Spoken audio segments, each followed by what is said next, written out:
شروع اللہ کا نام لے کر جو بڑا مہربان نہایت رحم والا ہے۔ پیغمبر صلی اللہ علیہ وآلہ وسلم نے تیوری چڑھائی اور منہ پھیر لیا کہ ان کے پاس ایک نابینا آیا، اور تم کو کیا خبر، شاید وہ پاکیزگی حاصل کرتا، یا وہ سمجھ جاتا تو تمہارا سمجھانا اسے فائدہ دیتا۔ اب وہ جو پرواہ نہیں کرتا سو اس کی طرف تو تم توجہ کرتے ہو، حالانکہ اگر وہ نہ سنورے تو تم پر کچھ الزام نہیں، اور وہ جو تمہارے پاس دوڑتا ہوا آیا اور وہ اللہ سے ڈرتا بھی ہے تو اس سے تم بے رخی کرتے ہو۔ دیکھو یہ قرآن نصیحت ہے، بس جو چاہے اسے یاد رکھے، قابل ادب ورقوں میں لکھا ہوا، جو بلند مقام پر رکھے ہوئے اور پاک ہیں، ایسے لکھنے والوں کے ہاتھوں میں ہیں جو بلند مرتبہ اور نیکوکار ہیں۔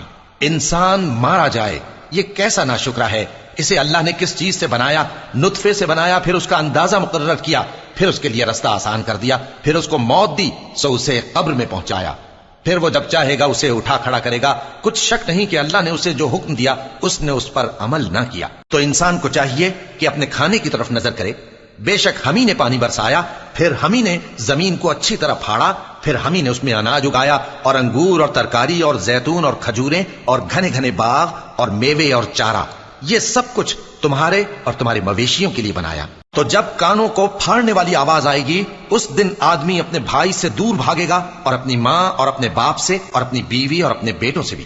ہر شخص اس روز ایک فکر میں ہوگا جو اسے سب سے بے نیاز کر دے گی۔ اور کتنے چہرے اس روز چمک رہے ہوں گے، خنداں و شاداں، یہ نیکوکار ہیں۔